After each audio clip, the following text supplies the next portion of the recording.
What's up, everybody? I'm Sal Kalani. This is Reggie Steele.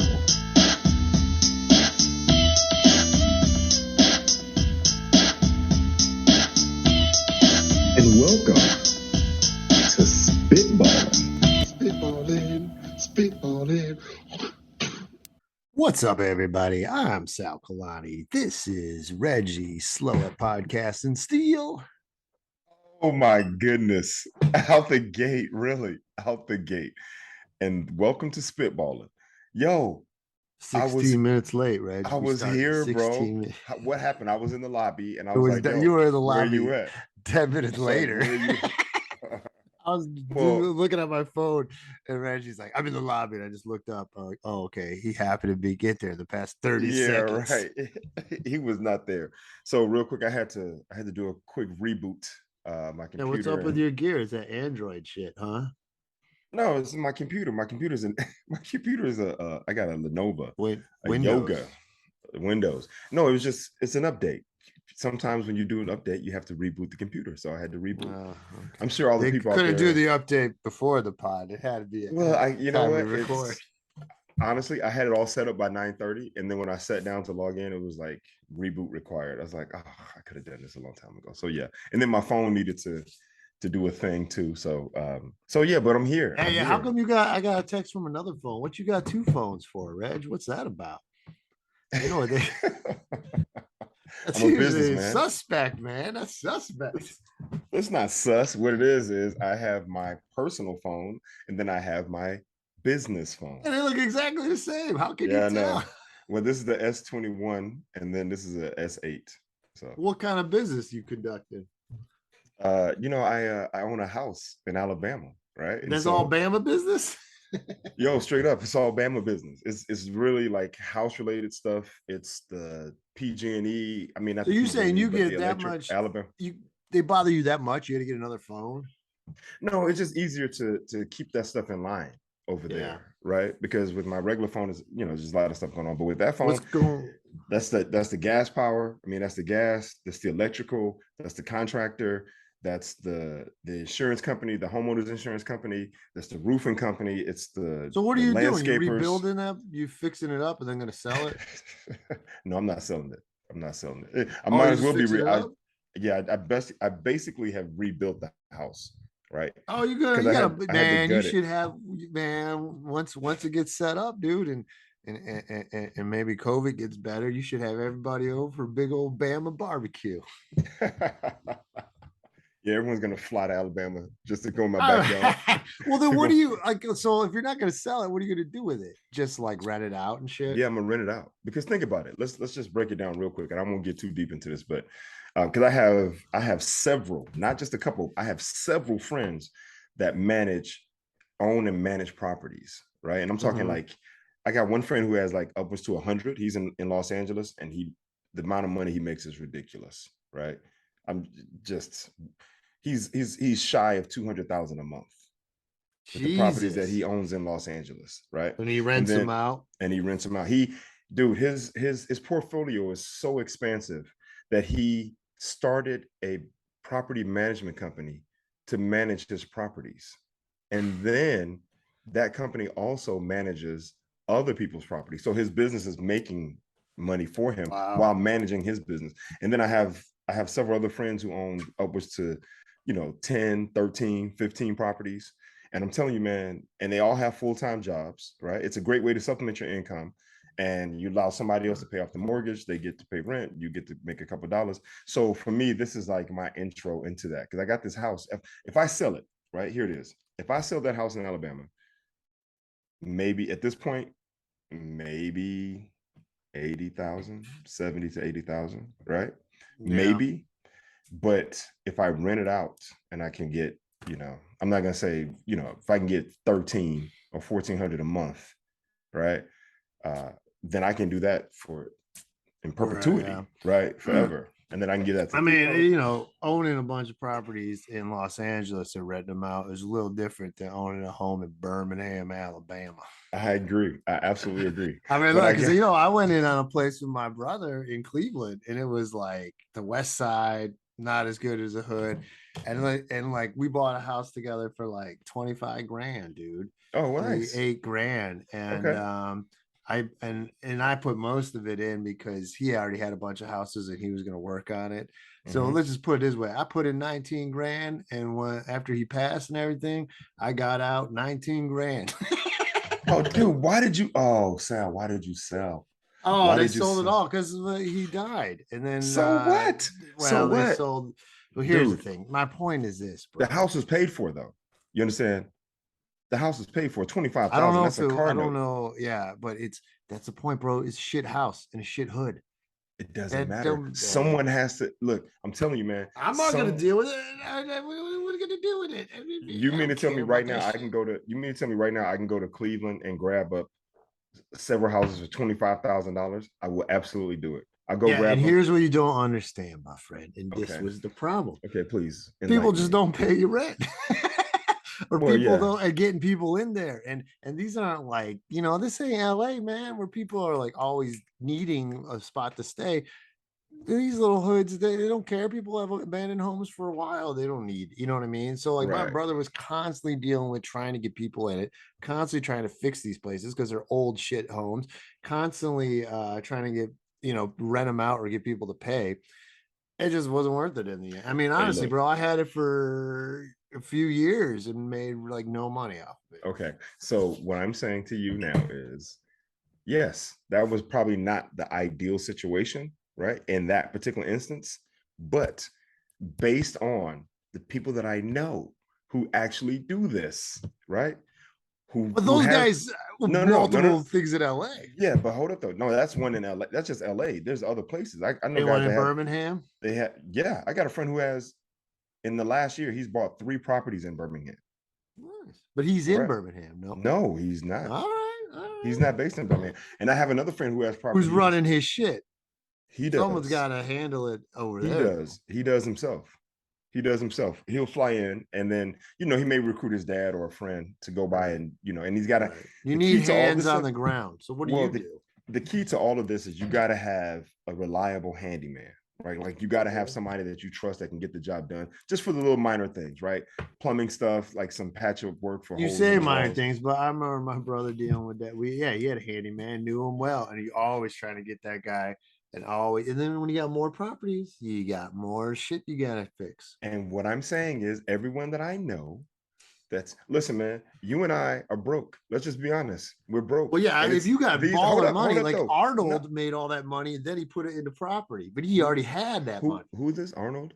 Arnold Schwarzenegger, you heard of him? Okay, okay. Look, all I'm saying is that the people who do this, they have these exact same stories.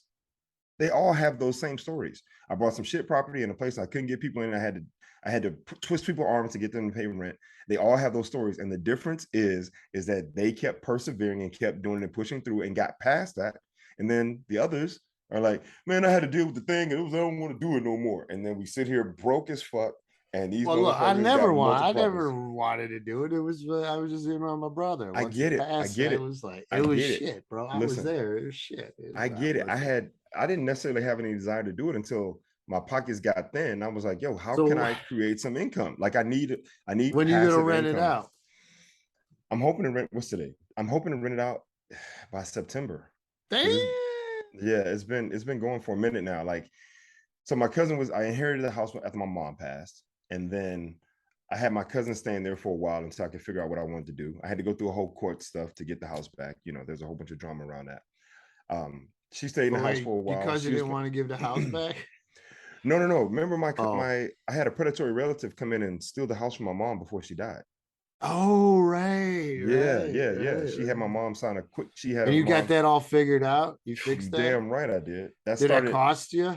No, it didn't. Not a dime. Really? Yeah, because my mom was still alive when I started. So January 7th, 2016, I go online to look at my accounts, and my mom and I accounts were linked, so I could see her accounts.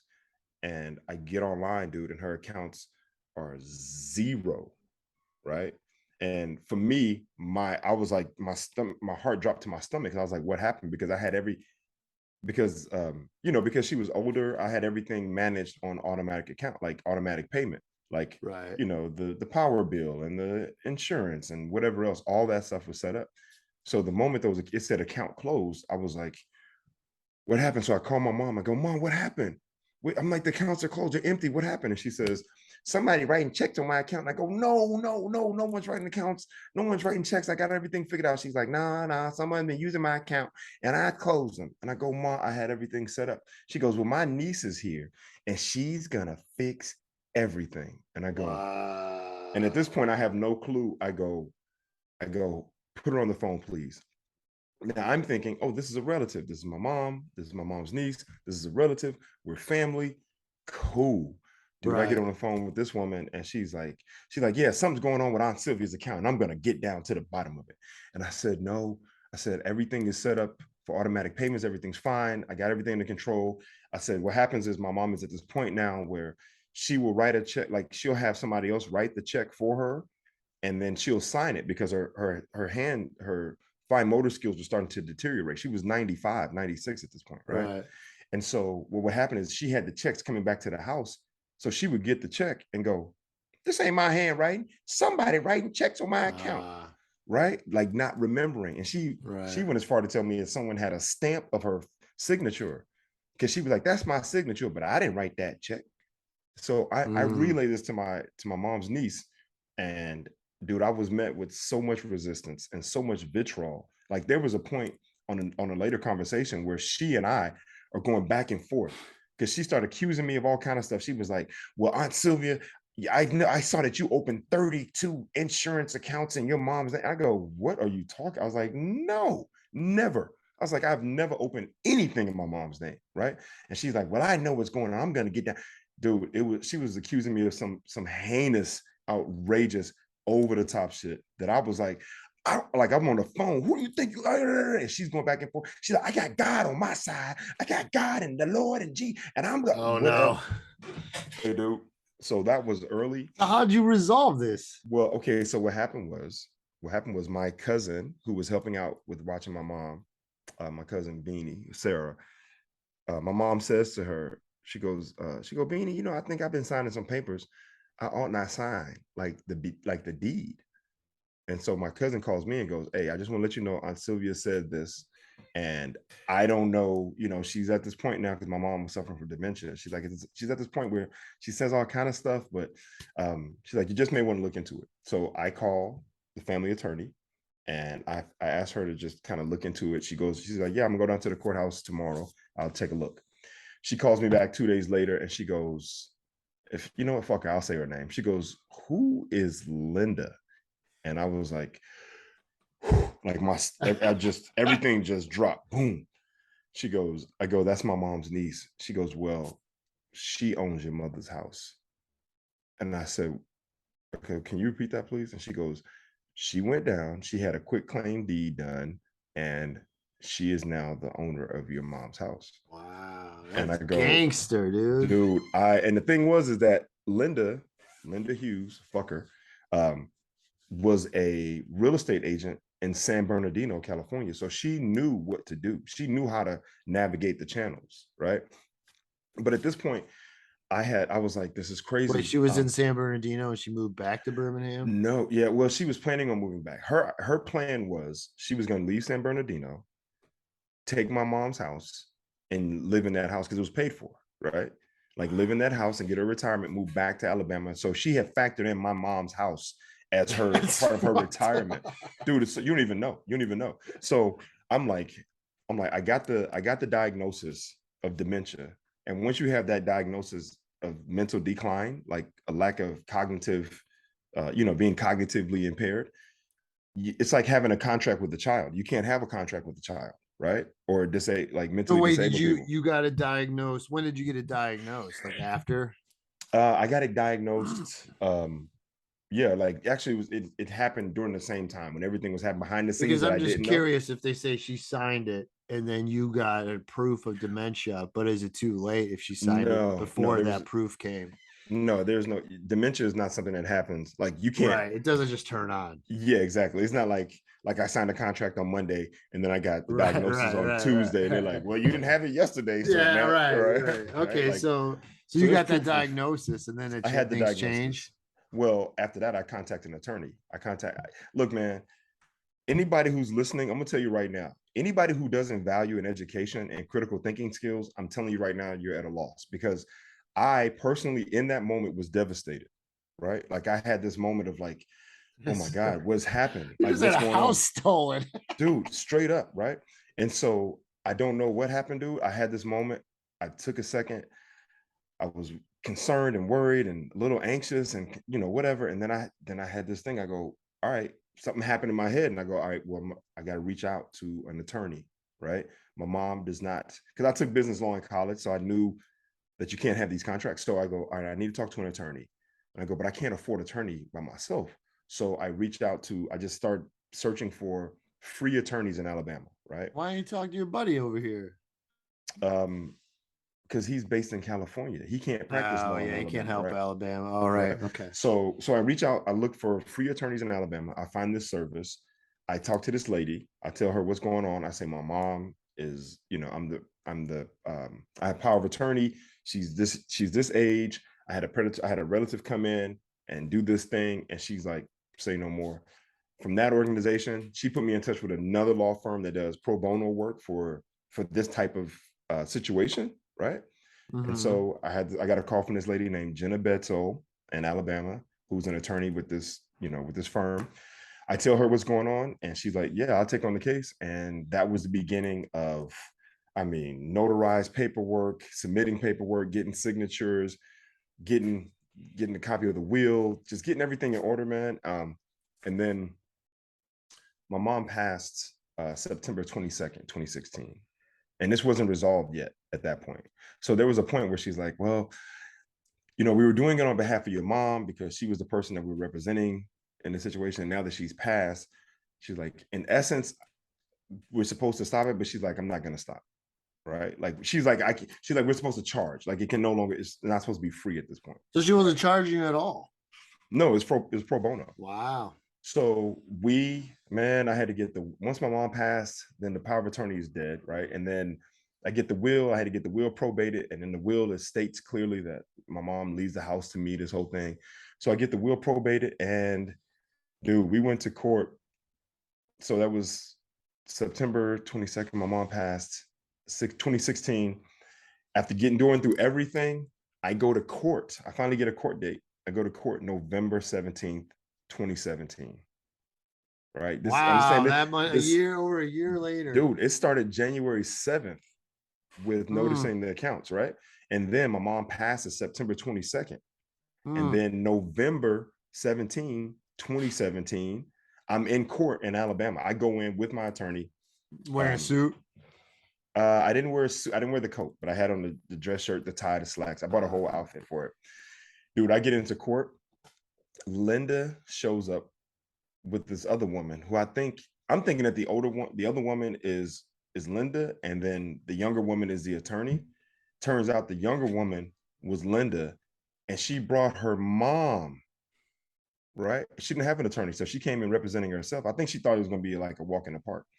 Hey, dude, I promise you, when I say that I got an opportunity to tell the judge, oh, you had your day in court? Oh my goodness, you don't even know, dude. You don't even know. My memory is so sharp, right? Like, she sent her.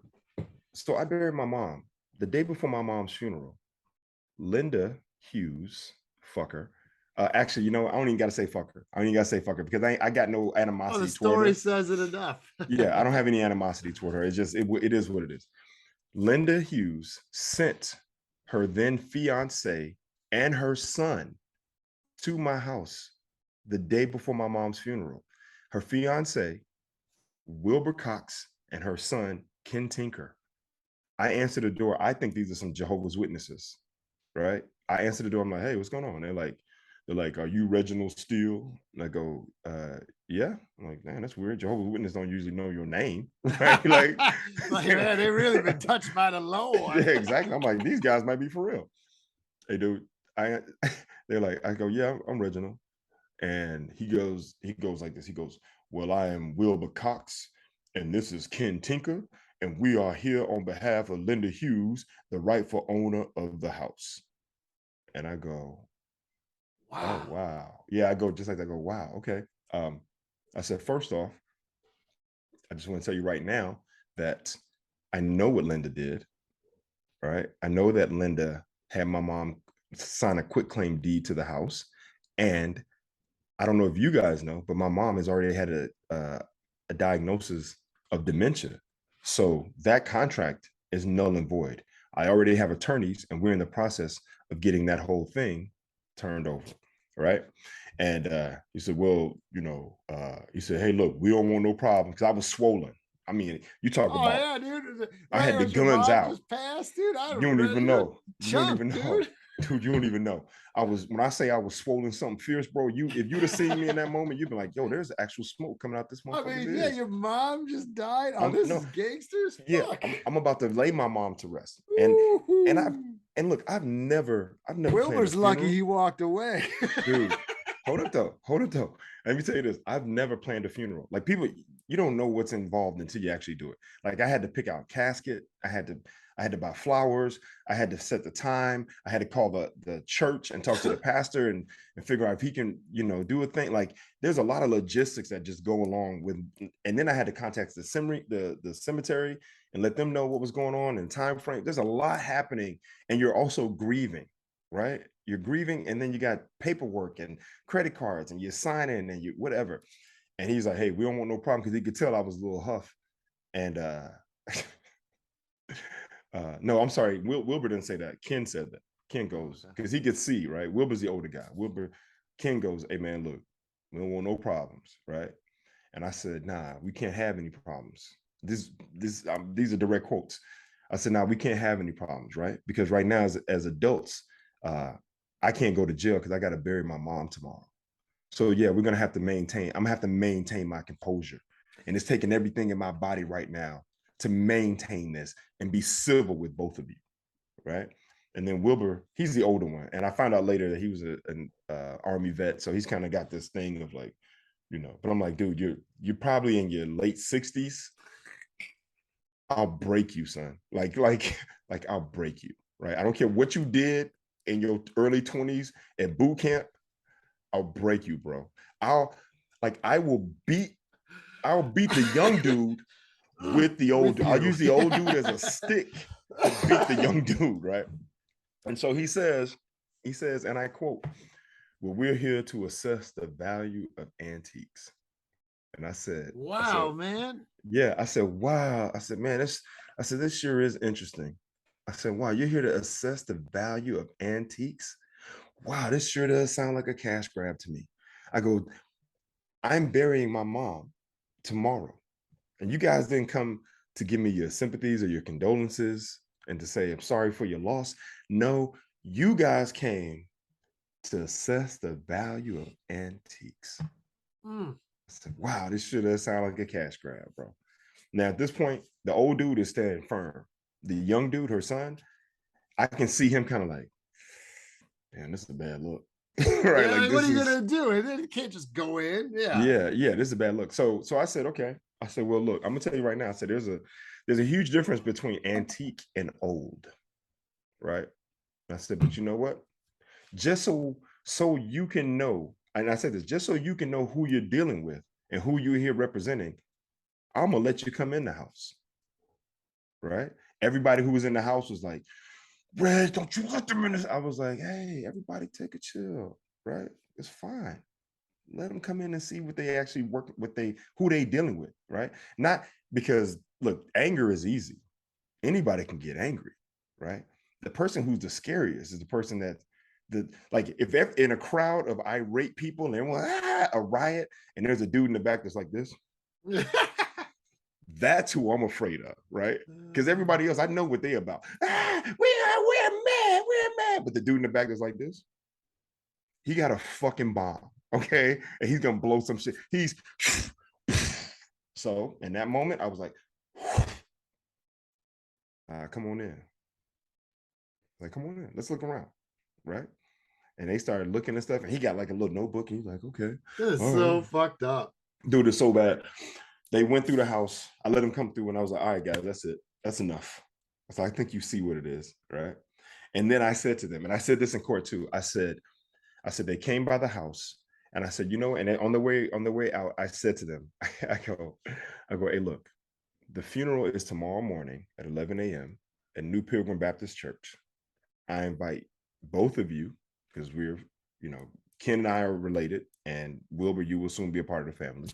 And I said, and please extend this invitation to Linda, because she's invited, because she is my mom's niece. She's related. So I invite you to come say your goodbyes tomorrow at the church, New Pilgrim Baptist Church, at 11 a.m.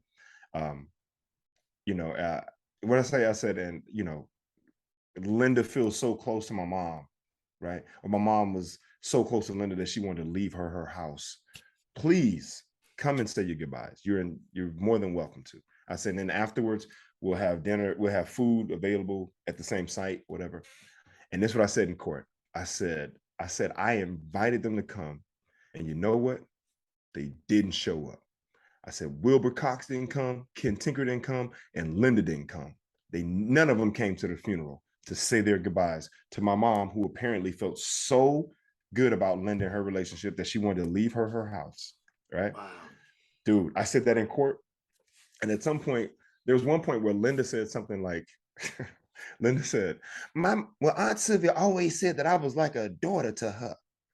And the judge said, well, you were like a daughter to her, maybe, but she has a son, right? She goes, this young man is her son, and he's not like anything to her.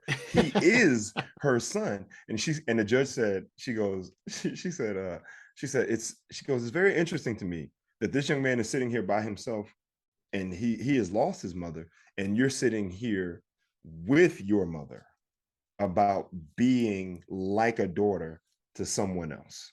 Wow. When I heard that, put her on blast. Dude. So did it get shut down right there in court, and it was settled right that day? No, it wasn't settled right then that day. So the court hearing goes through, finished the whole thing. The judge doesn't make a decision or anything. No, right not there. then. The judge says, she goes, I will take this, and we submitted a bunch of documents, right? I sent it, submitted paperwork, submitted the diagnosis of dementia and all this kind of stuff. And I'm just gonna say, for the record, my friend who's an attorney has always said that anybody who represents themselves, their client is a fool, right? Mm-hmm. So the judge is like, okay, well, I will. She goes, I'll take this paperwork, and she goes, I'll take this back, and I'll review it, and I'll make a decision. So that was November 17, 2017. In February of 2018, I got a notice. Long? Yeah, I got a notice that the the contract was null and void, and that they referred back to the will, and the will stated that the house was to be left to my son, Reginald Steele, and so the house came back to me, and that was 2017. So during this whole time, what was going on with the house? It was just abandoned. No, it wasn't. Your cousin, your cousin lived there. I had my cousin living there. My other cousin moved in to help with taking care of my mom, which was a godsend. But I'm gonna tell you how good. Like, look, I never talk in terms of God and blessings and whatever else, but I'll just talk about energy, and I'll talk about the universe working in your favor and things of that nature. In 2016, I don't know if you remember, there's a young lady named KT Burke. She used to be a server at the San Jose Improv. Okay. Well, it doesn't matter. KT hits me up, and she's like, hey, I want to do this photo shoot with you because of everything that's happening in the country and the world right now. She's like, I think I got an idea that I think you'd be great for. So I go to her place with her family, her husband, and her two kids, and in her garage, she has this whole studio set up, photos, like a photo studio. And we're taking these pictures. And I don't know if you remember these pictures. I posted them at one point, but there's a picture of me in a hoodie, like an American flag hoodie. And I'm kind of sitting in different poses. And she was just trying to capture the State of the Union at that time, right? Because Trump is coming into office, and it's a bunch of whatever. I'm talking to her husband, who was a contractor, right? And because this is on my mind and I'm dealing with it, I share the story with him that I just shared with you about Linda coming in, quit claim deed, trying to take the house, the whole thing. And he goes, what you need to do is you need to file the house under a thing called a lis pending. And I go, can you write it down for me? Right. I write it down and I go, so what's a lis pending? He goes, basically what that does, that puts a red flag on the house so there can be no movement on the house until this thing is resolved. Right. Exactly. No clue. If I don't have that photo shoot, then I don't have that. I never get that information, because then once I got that information, the next day I called my attorney. I was like, I like to file a lis pending on the house. Right. And she goes, okay, that's a great idea. We file a lis pending. How come she didn't think of that? Well, I don't know if real estate law was her maybe if thing. the universe would have let you find a smarter attorney, you wouldn't have had to rely on the photo shoot. You see how you work. You see how your mind works, right? The end result is the same, but you're complaining about how you got there. Right? Look, this woman she's already working pro bono. So that means that she's an attorney with other cases. I just that's a good idea. Well, she's like, no, that's well, because she's not a real estate attorney. That's not her natural thing. All right, that makes sense. Right. So I file a lis pending, put that on the house. And then later in court, Linda says, and she said it like she was upset, right? She goes, and you know what else, Your Honor? He put a lis pending on the house, so I couldn't do it. And I go, yeah, you're damn right. Because her plan was, she was going to try to sell the house from underneath me. Yeah, dude, that is so right. Once she figured out that I knew, she was going to try to sell the house, but when the lis pending was put in, then nobody would touch it because a red flag would come up and say, well, this house is in conflict. Right. So was the last time you saw Linda was in court? Yep. And I've heard since then that she has now, I think she was kind of showing some cognitive decline. I think she has, from my understanding now, she has dementia, right? Fuck. Yeah, she has dementia. And I looked him up recently and I found him. Her fiance, Wilbur Cox, has since passed. He passed away in this is 2016. I think he passed away in 2018, like 2 years later, 2018, 2019, somewhere around there. So yeah, he's gone. And then her son is, he's living in the world doing whatever he's doing. Wow. What a tale, right? Dude, man, you don't even know. So once my mom passed, I had my cousin staying in the house because this is Alabama and you leave, it's like Cleveland. You leave an abandoned house, someone will move. It's 6 months, somebody's gonna move in and you got squatters, right? Yeah. So because my cousin had helped out and my other cousin, is not Sarah, but Vanessa. Because she was so helpful, I was like, yo, look, I need to have somebody in the house. And here's a great opportunity for you to, live here damn near rent free, like just a few $100s a month, right? Just to cover the expense of like the alarm system and, with property taxes, right? So she stayed in the house for a while. And then finally it was like, okay, I was in a place where I was like, oh, I can actually do something with it now, right? Because I didn't want to sell it. But I was in a place where I was financially able to do something, and she had some plans, so she moved out, and then I started the whole remodel renovation, and then that's a story in itself. I'm gonna tell you right now, that has been a journey as well. So, but everything's good. I mean, that's some shady ass. Well, I mean, you hear about it all the time, though. Oh, right? It made me think of something. I don't. It wasn't as elaborate, but like shadiness. Like, I hit someone once with I hit a bicyclist once. You know that story? No, I didn't know that. I got hit by a car once, but I'll tell you that later. Go ahead, your turn. Yeah, I hit a bicyclist. I was in Cleveland, and I was leaving a friend's house. It was like 11 o'clock at night. Had you been? I'm not going to say anything, Your Honor. Okay. So well, I mean, I'm sure the statute of limitations. No, but I was fine. I was fine. I was all sober. I was only like 10 minutes from my house. It's in the burbs, right? Right. And so I pull up to this red light, the main street, and it's red. And I turn and look, and there's no cars coming. And you're allowed to make a right on red. Mm-hmm. And then I just started to make a right on red. And the second I make a right, like I don't even see it. This bicyclist going against traffic in my lane, just hits the car. I just feel this boom, boom, and he like hits the hood, goes over the windshield, like hits the roof and falls down. Whoa! Do you think he did it on purpose? Because he sounded like he was coming full blast. So here's the thing. So like, and I didn't see him at all. And like, dude, the first thing your mind does is goes, hit the gas, go. No way. Wait. You didn't think you just hold up, Sal. You didn't think you just killed a man? I had no idea what happened. I was like, what the fuck? And your first thing, your mind goes, go, go. But I didn't. I was like, no, wait, that doesn't sound right. That's the worst thing. You can't leave that a would have scene of a been crime. so that would have been really bad because then I stopped. I got out, and then someone across the street saw it. They stopped. They're an off-duty cop. So if I would have done that right off the bat, I would have been fucked. He would have written down your license plate number. Yeah. It's been all bad. So they come, and then he's checking on the guy, and I'm just sitting there standing. I don't know what the fuck this happened. And then the cops come, and they're talking to this guy, and this guy is like sitting there on the ground, and Is he like this? Yeah, he was kind of fine. He was like moving around. He got up for a minute and stuff. Hold on, real quick. Was he doing like being trauma? In trauma, was he doing I'm in so much pain. I'm like, I'm not just sitting here. I'm getting some action.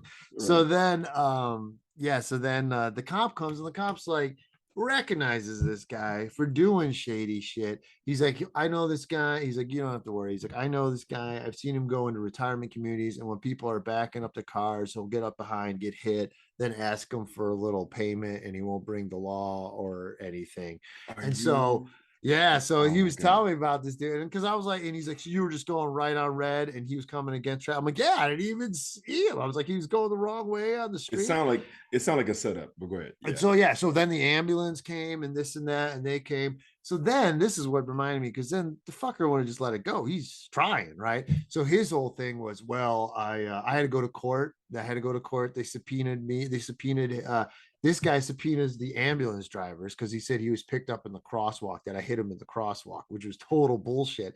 And then the ambulance drivers at the court, I remember them saying, they're like, why are we even here? They're like, we weren't there. Like, we came after the fact. So it doesn't matter what we say. You know what I mean? Like, we have no idea where it happened. Right. And so it was just so shady. I was so pissed. I just remember like looking at this guy, like, this fucker's trying to fuck me. Just lie. And luckily they saw through it. The cop was there. He was on my side. And then that was it. So I didn't have to deal with it. But yeah, that's how I got away with hitting someone. You know what this is? This is you dodging a bullet like Neo in the Matrix, right? Hey man, I was in the right. A shady mother. But I just remember, like, when someone tries to do you dirty like that and brings the court involved. Yo, but still, okay. So basically, what I want to say now is, based on that story, yes, that guy was obviously he was a con artist, right? That's what he did. But when I say the universe was in your favor, bro, an off-duty cop sees it. He recognizes that this person is well, it wasn't shady. the off-duty cop who noticed it. Oh, it was one of the cops actual that cop. I don't think the off-duty cop didn't even like me. He was all there to see the other guy.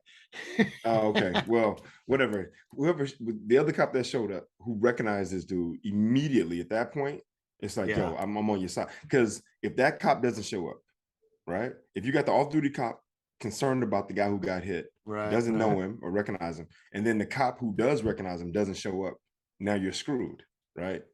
It still would have been my word against his, but yeah, it wasn't. Yeah, but it could have been bad. I'll put it like this: it's your word against his, but ultimately, in the end, if he says, okay, yeah, maybe whatever, but I was hit, I got hit, regardless of how it happened, I got hit. Yo, that's the thing, though. That's what I hate about bicyclists. Like, they all want to be like treated like cars. Well, then you have to follow the rules of the road, just like the cars do. Yeah, absolutely. And especially up there in San Francisco, you see it all the time. Yeah. They blow through their stop signs. So yeah, really. So I got this is. I mean, it wasn't nearly as serious as yours, but this is years ago. When I used to work at an enterprise rental car and a manager training program, and those days were like 12-hour days for me.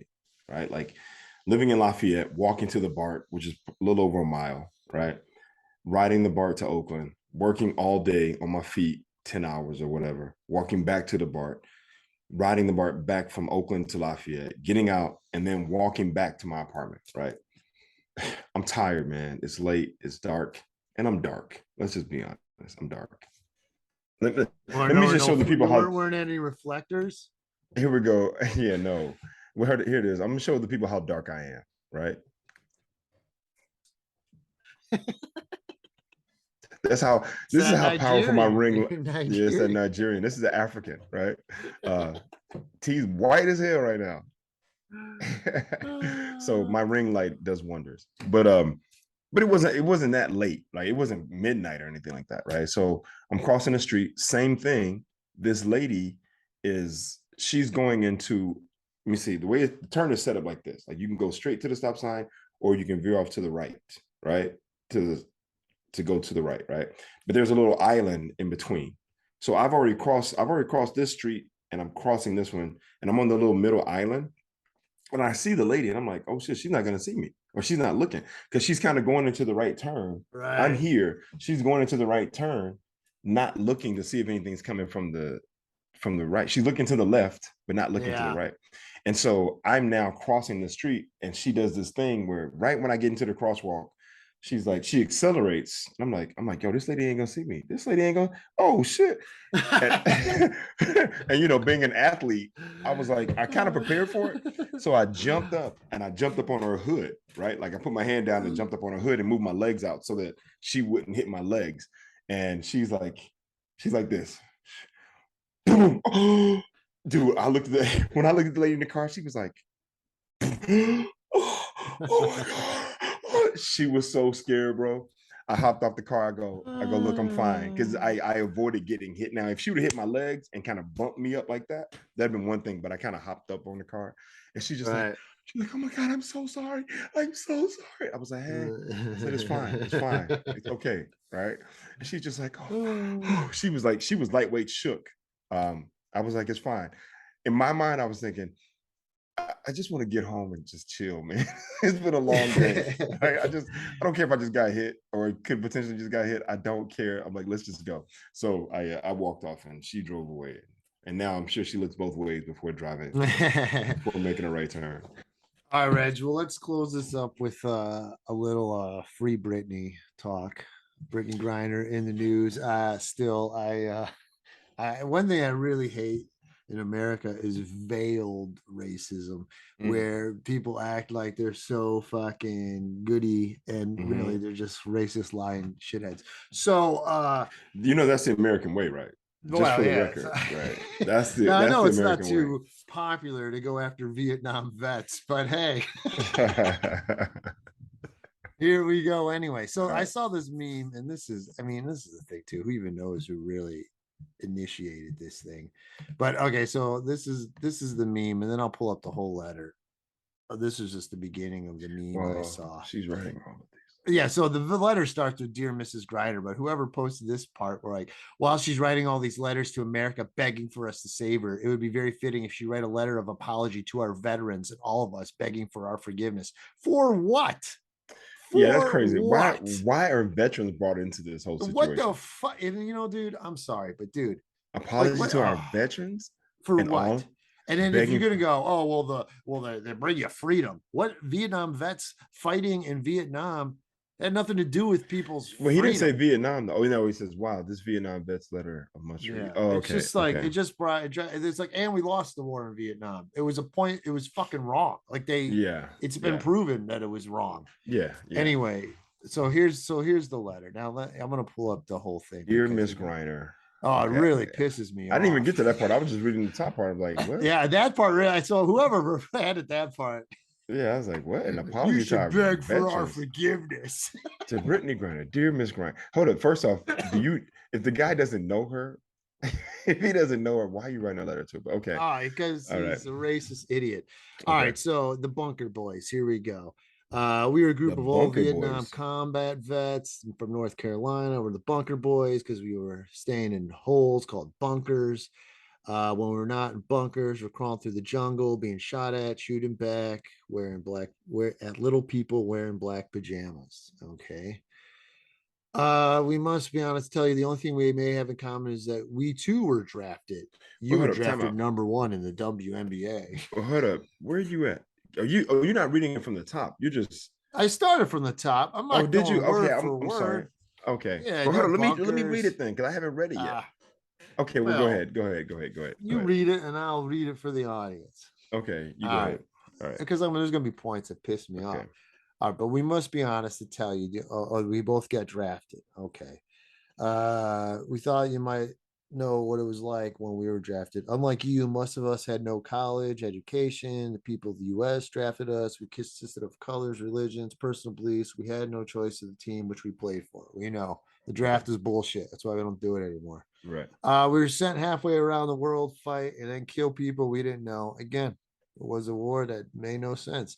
We were paid, we know you can relate to this, an average of $3 a day, required 24 hours a day. They should be pissed off at your US government, but Yeah, that's go what you should be after the mad black about. woman who plays basketball. When we returned home, many of us were treated badly, were spit on. We did not complain. We each just continued our lives. Really? You never complained in your entire life? That's funny because I know a lot of people who are vets and they complain every fucking day. Exactly. And he's complaining now. Yeah, right? you're complaining right now in this you're complaining goddamn right letter. now. Right. Man. All right. So this is the gist of it. This is what it is. We did not complain. Each of us just continued our lives and made the best of it. We fought for God, didn't capitalize the G there. Isn't that like blasphemous? Family, country, and of course the flag and the national anthem. There it is, a poem which was written by all people, a lawyer, a poem that watched bombs fall, kill Americans, a poem that George Washington never even fucking heard. But hey, if you don't stand up for it, or if you don't want to play it in the arena, you're un-American all of a sudden. Yeah. So it reminds us of how men are free. That's good. What it reminds you of. We found in our research, request the national anthem not be played at any sporting events. We find it odd that now you're requesting the citizens of the U.S. to pay for your release from a jail in Russia. Now that's the bottom line. And it's like, you're not allowed to protest because the way people are being treated by the law of the U.S. government, the U.S. police. But no, all of a sudden, it just so pisses me off. It's all about that. You're not allowed to protest. You're not allowed to use your freedom, your First Amendment rights. And then once you do, you're the enemy. So you want to play basketball in a country which is known to treat Americans badly. You'll fly a great deal. You must know by now all the rules of what one country you bring into a country. You are a guest by your own admission. You attempted to bring in illegal substance into a country which is known for its long prison sentences. Like blaming her, just blaming her. First off, it was like less than 2 grams. I get that 5 times that delivered to my house every week. So this is absurd. And then you're going to blame her and not Russia, the country that backed the North Vietnamese troops you were fighting. You see how absurd, you see how deep that racism goes? No, Sal, that's good stuff. The woman who's an American citizen, a gold Olympian medal, a gold medalist Olympian, but not the country that supported the people you were fighting in Vietnam. Right. That killed potentially some of your friends, right? Unbelievable. Yeah, and your countrymen. Yeah. So then this is, you had to know this because you hold a college degree. You're making $1 million a year just for playing a game. That's 6 so feet, dumb. 9 inches tall. I know. It's like, you should know this. You're college. I didn't go to college. It's like, they don't teach you about Russian rules in college. Like, this is dumb, but go ahead. You were claiming you accidentally placed drugs in your luggage. Please, that is something an 18-year-old might say. We discovered also that your net income is around $5 million for playing a game.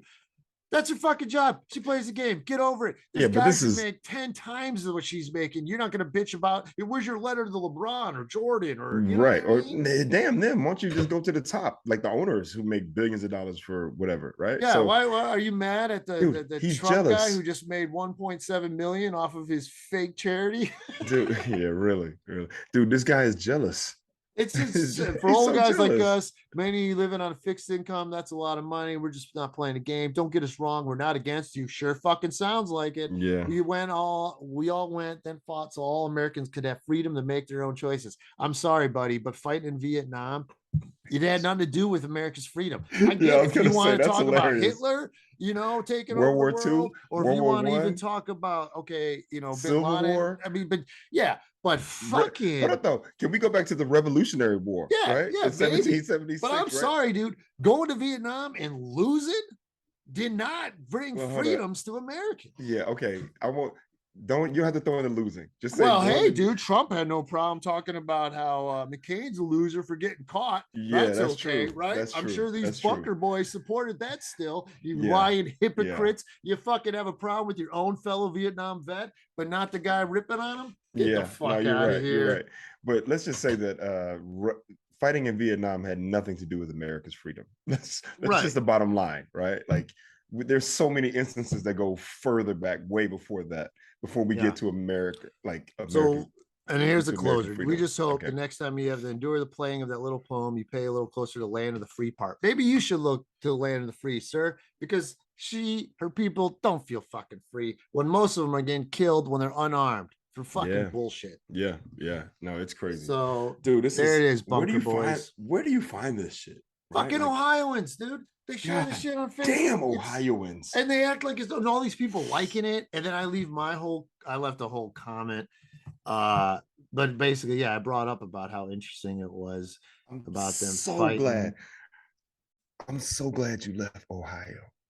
Dude. Because anybody, like honestly, anybody who can read this and know the situation would say these two things are completely unrelated. Right. That's what they do. That's what the right wing loves to do. They love to compare things that don't compare. And they're trying to say that's what justifies it. And it doesn't make any sense. Yeah, it doesn't make any sense. There's no, I mean, they like to combine two things that have no, like, that's what they do with the elections. They always make it they try to turn it to a one issue election, right? Mm-hmm. It's like, well, if you're against abortion, then you got to vote for this guy. He's against abortion. But if he's about getting rid of unions, he's not about raising the minimum wage. He's not about universal health care, like all the shit that you actually need, right? Don't pay attention to that, because as a Christian, you got to be against this. Right. And this is what it is. Like the two things are not related, right? But they combine them. So it makes people, they try to combine and make people one issue voters. That's it. You're right. That's just dumb. Like that's dumb. It's so dumb, man. I was so offended. I'm just so offended by it. Well, how about this? It pisses me off. It's ignorant. It's dumb. It's not very smart. And that's why I hate uneducated people. What would he say to I don't know, let's just say if it was a young white girl, blonde, 5'8". Well, what would you say if it was Michael Phelps? Dude smoked weed. Where's the bitching about that? Yeah. Boy, you can't do it in Russia. Dude, it's so absurd. Michael Phelps is the greatest Olympian of all time. And there's no way that he should be put in prison for 9 years for having a vape pen with some THC. Yeah, oh my God. Yeah. That's just Russia. We got to go to war with Russia. I just can't believe, all these people now who support someone trying to overturn democracy in a free election and then totally onside pro-Russia all of a sudden in America. And this is the conservatives are pro-Russia now. Like, what the fuck happened? Yes. Pro-Russia, anti-democracy. And they're the American Christians. So I always talk about pendulums, right? I talk about pendulum swinging, right? And we're at a point right now where the pendulum has swung so far to the right that it's like, it's crazy. It's just crazy. Everything you just said. But eventually, because it's not sustainable, right? That level is not sustainable. So eventually the pendulum will swing back the other way, right? You better hope. Well, okay, let's just put it like this. With Barack coming into office, that whole time, what was happening in the world, the shift, like consciously and cosmically and energetically, it swung too far to the left for people, for the conservatives. They're like, that's how the racist Tea Party and that whole thing, Trump's whole campaign began off a lie. It swung too far it swung too far to the left for them too quickly. Like they couldn't adjust to the changes, right? So then, like you just said, all those organizations were founded, or they came into be because they were like, we have to do something. And then they've gone hard. And what the pendulum has done is swung all the way over to the right. I mean, and it's those three Supreme Court justices in 4 years really made it swing too far to the right. When the majority, like when Kansas is voting to keep abortion, you can tell that's not what the majority of the country wants. Kansas is keeping it, and that's the red as you get. All right, Reg. Well, what about DeSantis and Cruz and all these guys? DeSantis is going to be running in 2024. It's going to be a crazy time. But first, you got to worry about midterm elections coming up. I saw the NBA, no games during the midterm elections this year. Yeah. So, trying to encourage people to vote. Hell yeah. I mean, it's so bad that like the sports organizations like, look, man, they're trying to fucking take your rights. You better get out there and vote. We're not playing any games. That's one of the reasons I do like Adam Silver for that. So man, this is great, especially the NBA is great when it comes to that. Yeah. All right, one more thing, and then I got a show you should go watch, Reg. At What's least that? watch the first episode. You can watch. I got one for you too. All right. Well, this one is called the Rehearsal with Nathan Fielder. He's I don't like know Nathan Fielder. I think he's like a comic performer. He's kind of a weird guy, right? Reminds me a little of Weinbach a little, right? But Oh, okay. but more experimental, not just poop and dick stuff. Okay. Uh I did a show last night and they had this little mini short film by his little two brothers. And I was like, Oh yeah. okay. And it was literally like 5 seconds long, but it was a wiener joke. And I'm like, it runs in the family, dude. Dicks and Yeah. poops. All right, so you know. but Nathan Fielder does this amazing show called The Rehearsal where he like if somebody has like an issue, okay, you know, and someone Here's- I'll just get he goes over this guy who's been lying to his trivia team.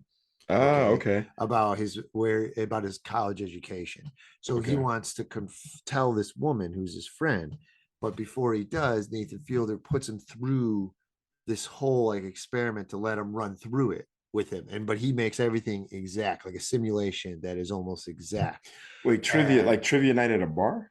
At a bar, but this guy just wants to. But that's not the part he replicates. It's the he replicates the bar and everything, but then just this guy going through. But you can kind of see how it helps people.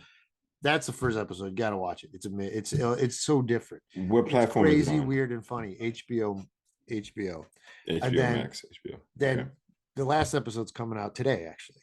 Okay. So there's like 5 more episodes, which kind of change because then the next one is a woman who wants to raise a kid, but she never has, and she's 44. I think she's a virgin. She's 44? A 44-year-old virgin who's super into Jesus. And you got to just watch this whole thing where they create this whole life, and then the kids because every 3 weeks they change the kid's age 3 years, so someone new.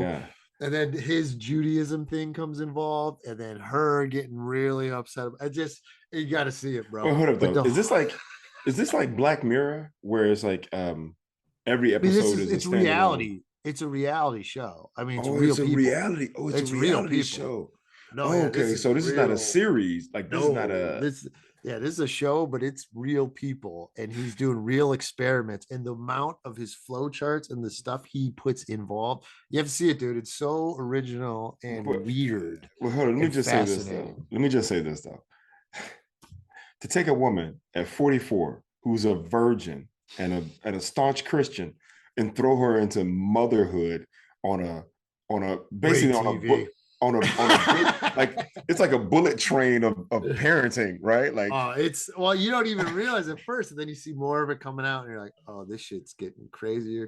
But the way you just got to see it, man. It's but that's not different. What I'm saying is that's not reality, right? Like, because the reality of it is when you have a kid or a person, when you have a kid, there's a level of understanding and acceptance and even understanding of yourself to some degree that comes out that there's shit that you would do for your kid that you would never thought that you would do, or there are things that you would tolerate. You got to see, because there's all these kid actors and you can only have them on set for like 4 hours. So moms are switching out babies, and then if she wants to do something with the baby, she has to ask, and they have to go ask the mom, is it okay if she does puts these oils on the baby's feet? Or my god, you got to see it, bro. It's so different.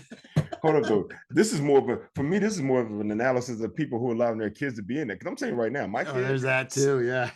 There's no way that I'm so amped about having my kid be a part of something, or trying to get that TV money that I would allow some random person to touch my baby and put oils and shit on my baby.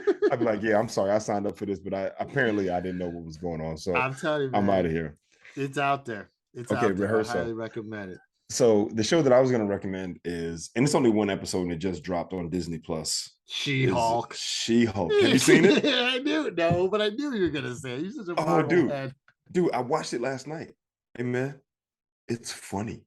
It's funny. Like it's laugh how long are the episodes? Are they half 30, hours or 30 minutes? Or short ones? 30 minutes. Dude, it was laugh out loud funny. They gave you the history, like the backstory. And it actually has, there's one part where I was like, oh, okay, this is kind of an adult theme, just in the sense of how the show ends, right? The first episode ends. But hey, dude, I'm telling you right now, it was good. It was funny because Bruce Banner is there and you see the Smart Hulk. Right. I've seen the trailer. Yeah, dude, I like him. Sal, it's 30 minutes. Watch it. Nah, I'll give it a go. If I'm telling you right now, watch the rehearsal, bro. Okay. And the other one I watched, the first episode. I watched what else did I see? I saw Lightyear, the Buzz. I haven't seen that yet. Dude, that joint, watch that too. Watch that because we can discuss it. Because there's a part where it's like, I feel like this. So the whole idea of Lightyear is that in 1995, this kid, Andy, I think, not Andy, who's the little kid? Andy was a cowboy. No, Andy is a cowboy. No, Woody's the cowboy. Oh, Woody's a cowboy. So the little boy Andy gets I don't want to know. Don't tell me about it. No, I'm not gonna, I'm not telling, this is what I'm just. Toy Story. Okay, what I'm saying is in 1995, a little boy named Andy gets his favorite character from this movie. And that's Buzz Lightyear, right? Yeah. And then Lightyear is the movie that Andy's supposed to love so much that that's what inspired it. That's inspired the movie. But I'm gonna tell you right now, when you watch this movie, bro, there's a point where you go, wait, what? wait, hold up. How old was Andy when he saw this movie? I can see that. Yeah, because I'm telling you right now, as an adult, I'm like, this theme, like this part of the movie right now, I don't know. We need to talk to Andy's parents. We need to talk to Andy's parents because there's no way Andy should have been watching Lightyear. I do like the Toy Stories. Like, remember the very beginning of Toy Story 2 when Buzz Lightyear fights Zurg? No, see, this is what I was gonna say. Zurg is a little the three-eyed monster, right? Or the purple thing, the big purple monster. So I never saw the very first Toy Story. What about the second one? I think I saw maybe some of it. You got how do you watch Lightyear but not the first two Toy Stories? Well, because it was on. It's like I just finished watching She-Hulk, and then it was like, oh, Lightyear's next. I was like, all right, cool, let's watch it. You just watched it like 2 hours. So hold on, I'm gonna tell you this much though. I did see, was it Toy Story 3?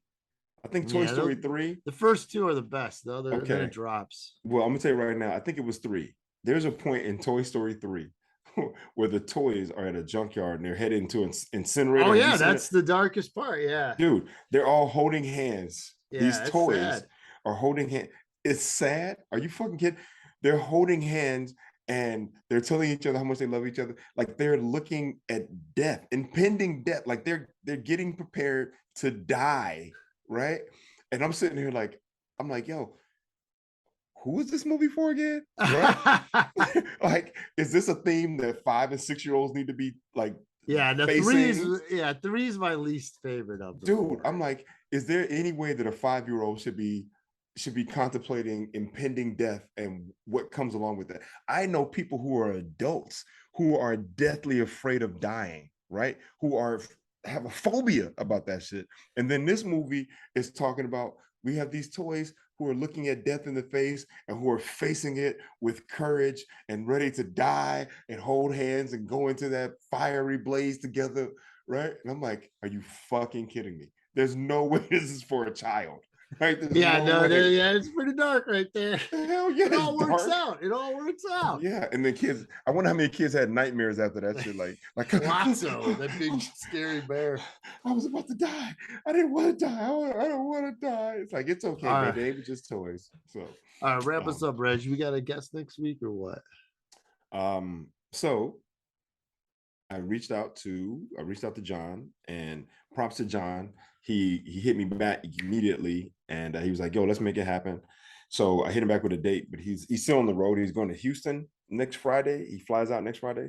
So I don't know if he's going to be able to do it. Depends on what time he's leaving, right? I don't know how long the flight is from Cleveland to Houston, but if we can't do next Friday, then we'll do the following. So the following one I can't, but then we'll maybe the following after. No, you said you could do the second. You just can't do the 9th. Oh yeah, right. The one after. Right. You're right. Right. So yeah, trying to get John Henson. I think he'd be a great compliment to Wendy, considering Wendy lost the competition in LA to him, and then they're both, then they both went on to success and their various venues and avenues or whatever. So cool, buddy boy. All right, man. so Close us out. All right. Hey, folks, I hope you enjoyed it. Today started off with a story that I was. Oh, that was an interesting story. That was a long tale. Not many people have a tale of a house almost getting stolen. No, not almost. A house getting Yeah, stolen. yeah. House got stolen. Someone got hit on a bike, and Got we that rip shit on some back. Vietnam vets. Yeah, exactly. But anybody out there who's listening and you want to pick my brain about any of that stuff, as far as power of attorneys and wills and probates and list pendants and uh, notaries and attorneys and free attorneys and whatever the case may be, I'm here for you. I'm an open book. I'll share whatever knowledge I have, and if I don't have it, then I can find it for you. We'll make it happen. But thank you for Google listening. Steele, everybody. Would you say Reginald what? Reggie Google Steele. There you go. I hope you guys enjoyed it. We love doing it. We're going to keep doing it. So please like, subscribe, and share. That's Sal Kalani. I'm Reggie Steele, and this is Spitballin. Peace.